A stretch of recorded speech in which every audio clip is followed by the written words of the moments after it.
I needed $4,500 for heart surgery. I called my daughter. She said, "We just signed a $15 million deal."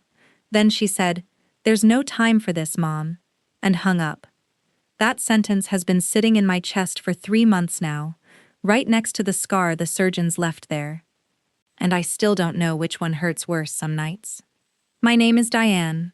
I'm 61 years old, and I live in a little yellow house on Maple Crest Lane, in a town outside Dayton, Ohio.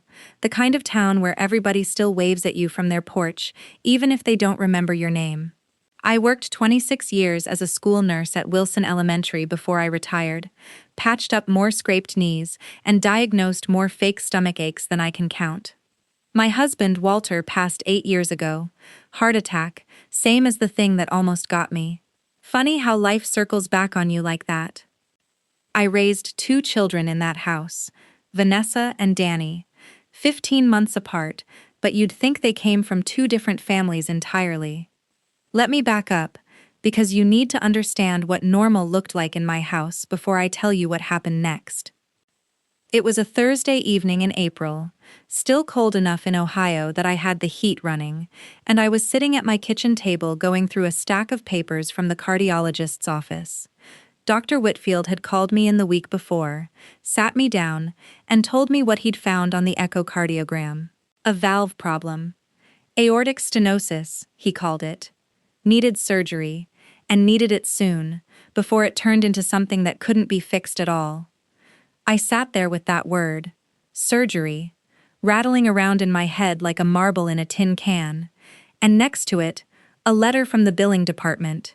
My insurance covered most of it, but not the specialized valve replacement Dr. Whitfield wanted to use, the kind that would actually last, that wouldn't need redoing in 5 years. $4,500 out of pocket, due before they'd schedule the operating room. I picked up my phone and called Vanessa first. Of course I called Vanessa first. She's my oldest, and God help me, some part of me still thinks calling the successful one first is going to fix something. She picked up on the second ring, and I could hear noise behind her right away. Laughing, glasses clinking, someone shouting to Henderson, like it was a toast. "Mom, hey, can I call you back? We're literally in the middle of celebrating something huge." "I won't keep you long, honey. We just signed the Henderson account. $15 million, Mom. $15 million. Do you understand what that means for the firm?" I sat there holding the phone, and for a second, I let myself feel proud of her. That's the truth. Whatever comes next in this story, I want you to know that in that moment, I was still just a mother happy for her daughter. "That's wonderful, sweetheart. I'm so proud of you. I actually needed to talk to you about something.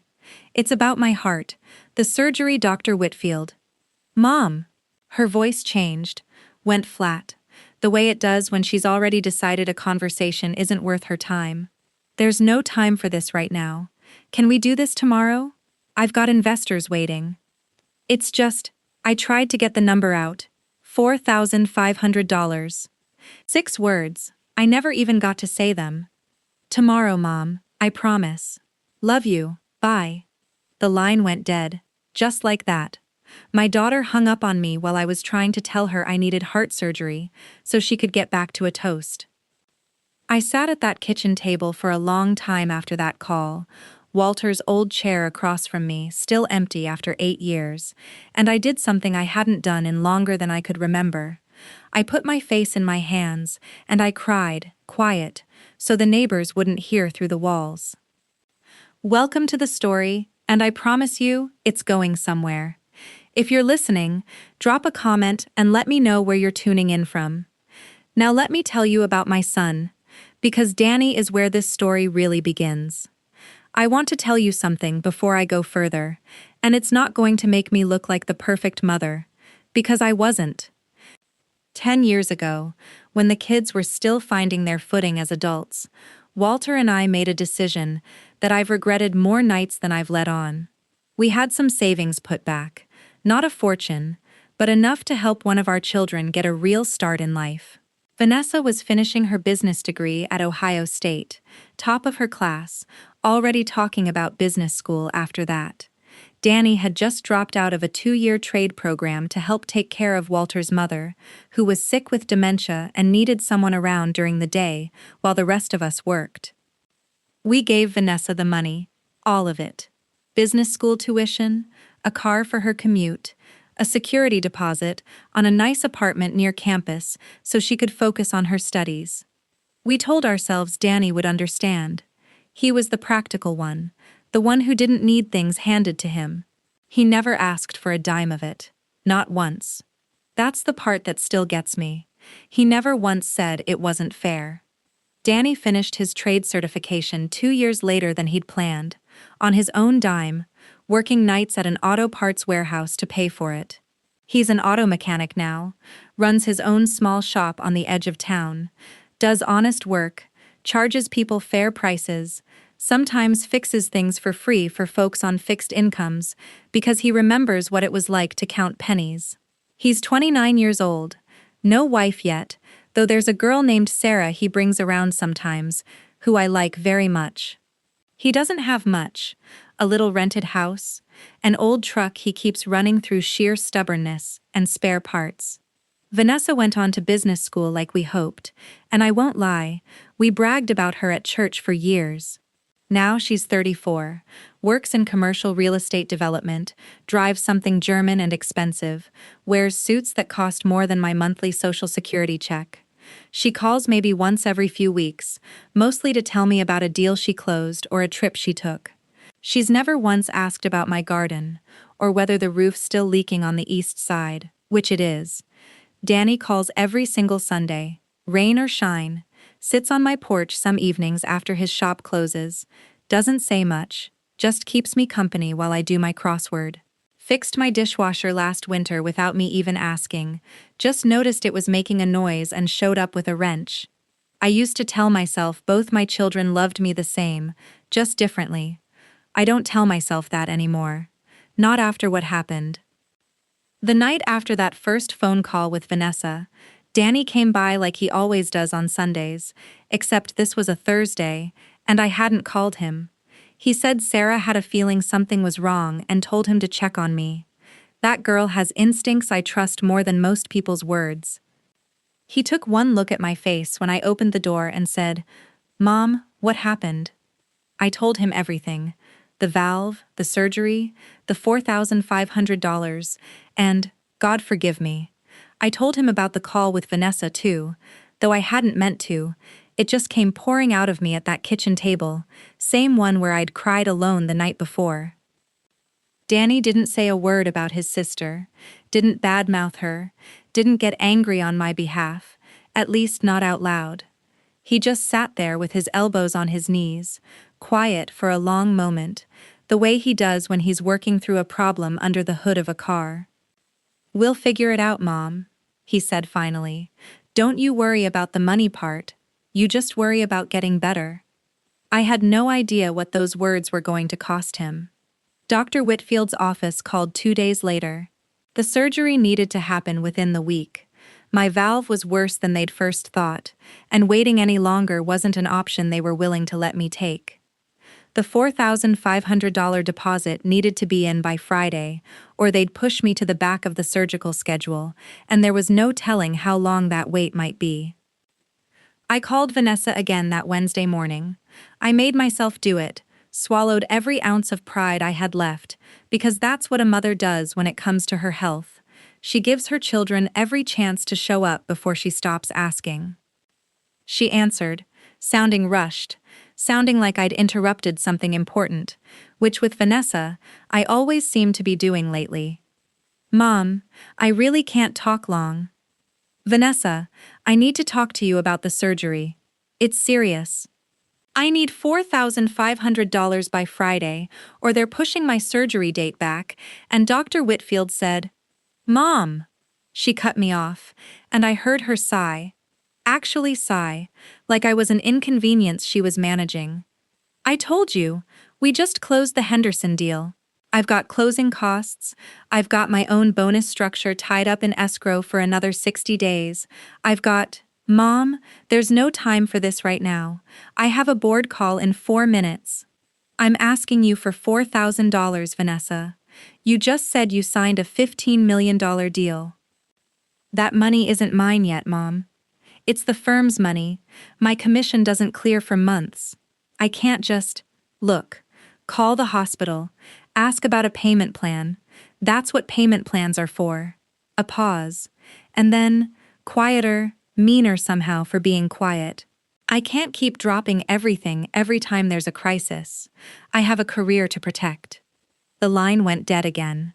Second time in 2 weeks, my own daughter hung up on me mid-sentence, mid-heartbeat, like I was a call she could let go to voicemail. I sat in my car in the church parking lot. I don't even know why I'd driven there, just needed to be somewhere that wasn't my empty kitchen. And I did the math 6 different ways in my head, same as I imagine a lot of people do in that kind of moment. My savings were mostly gone since Walter passed, eaten up by his medical bills at the end. My Social Security check covered the house and groceries and not much else. I had no way to come up with $4,500 by Friday. None. I called Danny. I told myself I wouldn't. Same way I imagine plenty of parents tell themselves that before they finally do it anyway, because that's what happens when you run out of other doors to knock on. He picked up on the first ring, like he'd been waiting for the phone to buzz. Mom, hey! Everything okay? I told him. All of it. The $4,500, the deadline, the call with Vanessa, though I tried to leave the worst of it out, tried to protect her a little even then. Danny went quiet on the other end of the line, long enough that I thought the call had dropped. Danny, you there? I'm here, Mom. His voice sounded different, steady but tight, like he was holding something back. Give me till tomorrow, I'll figure it out. Danny, you don't have to. Mom! He stopped me the way you stop someone from apologizing for something that isn't their fault. You're my mother. I'm not letting you sit on some waiting list because of money. Give me till tomorrow. He showed up at my door the next evening, still in his work coveralls, grease still under his fingernails, the way it always is by the end of a shift. He didn't sit down. He just reached into his jacket and pulled out an envelope, thick with cash, and set it on my kitchen table. There's $1,800 in there, he said. It's everything I've got, Mom. I sold my tool set to Rick down at the shop. The good one, the one I saved 2 years to buy. And I've got a call into the credit union about a personal loan for the rest. Should come through by Monday, so I'll get you the balance before your surgery date. I stood there, staring at that envelope like it might disappear if I blinked. Danny, you need those tools for your work. Your whole business runs on. I've got a backup set. Older, slower, but they work. He said it like it was nothing, like he hadn't just handed over 2 years of saving and sacrifice sitting on my kitchen table in cash. Mom, you're having heart surgery.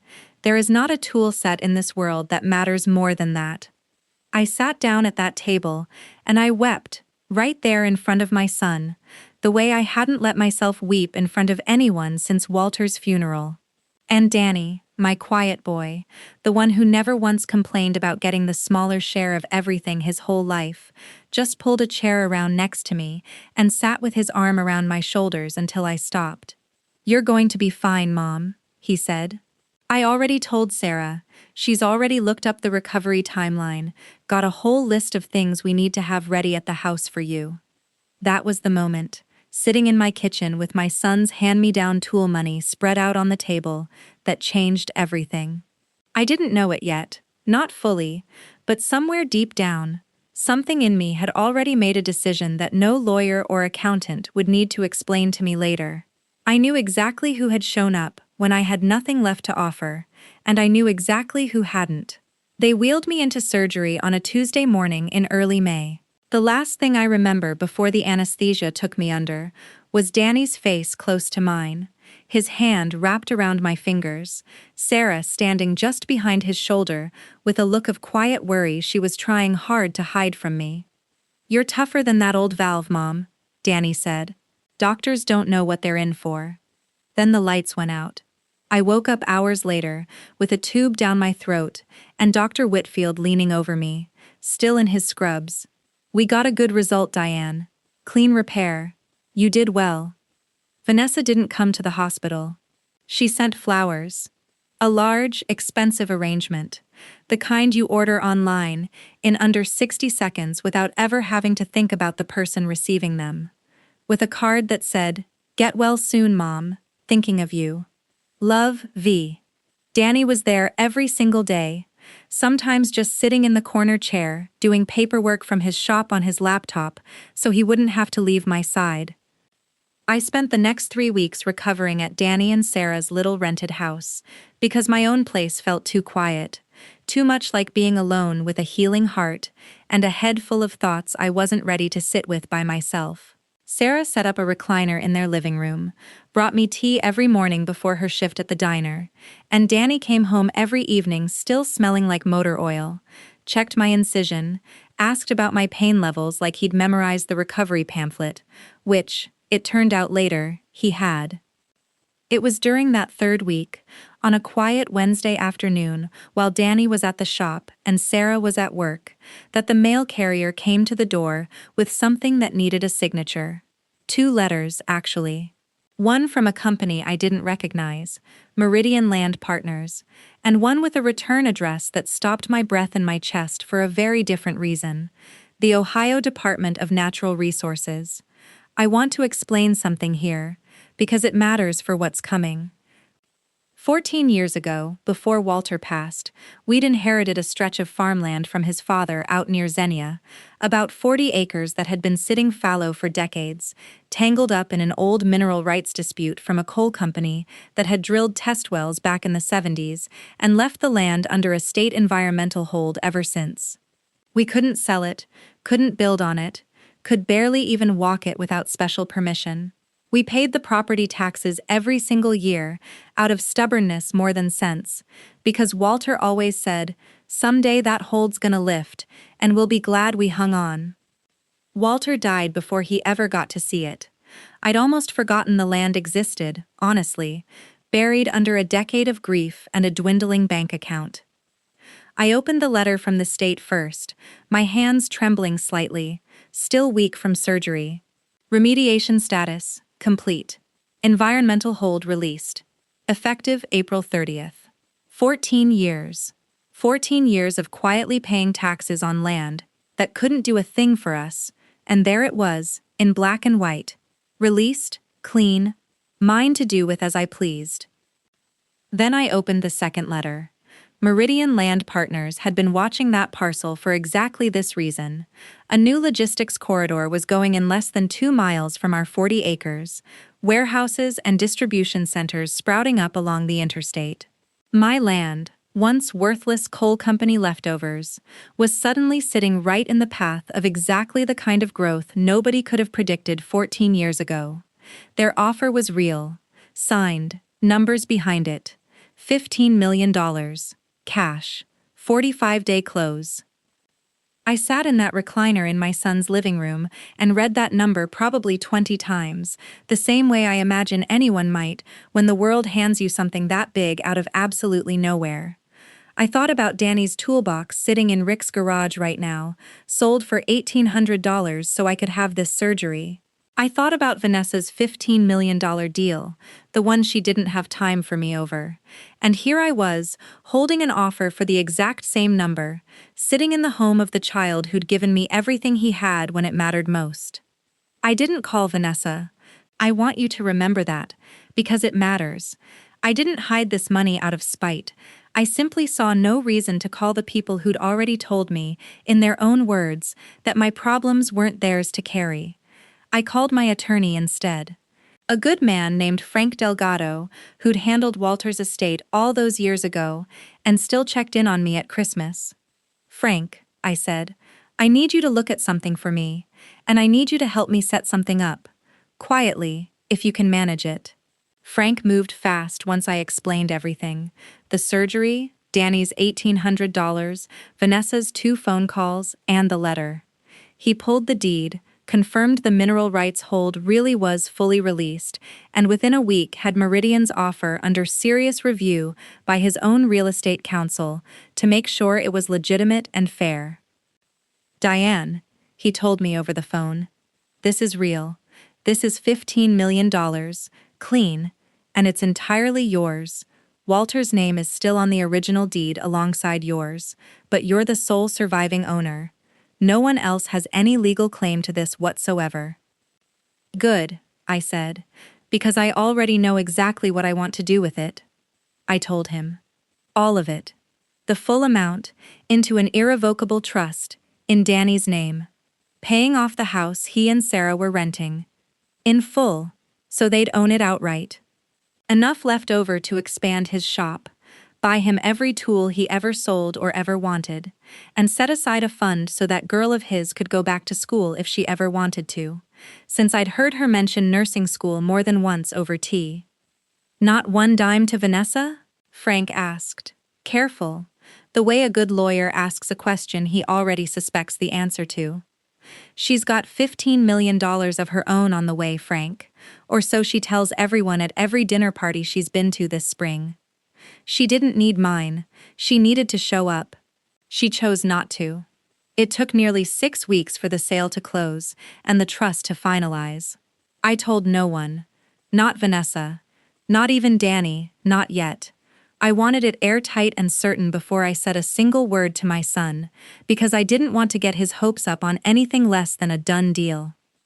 Vanessa found out the way these things always seem to happen, not from me, but from a title search.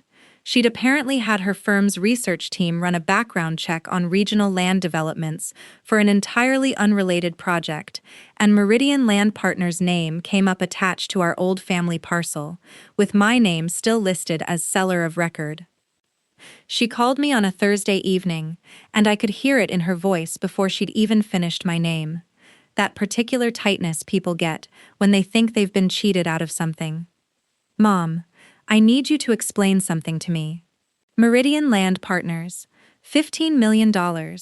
That's Dad's old land out by Xenia, isn't it? You sold it? I did, I said.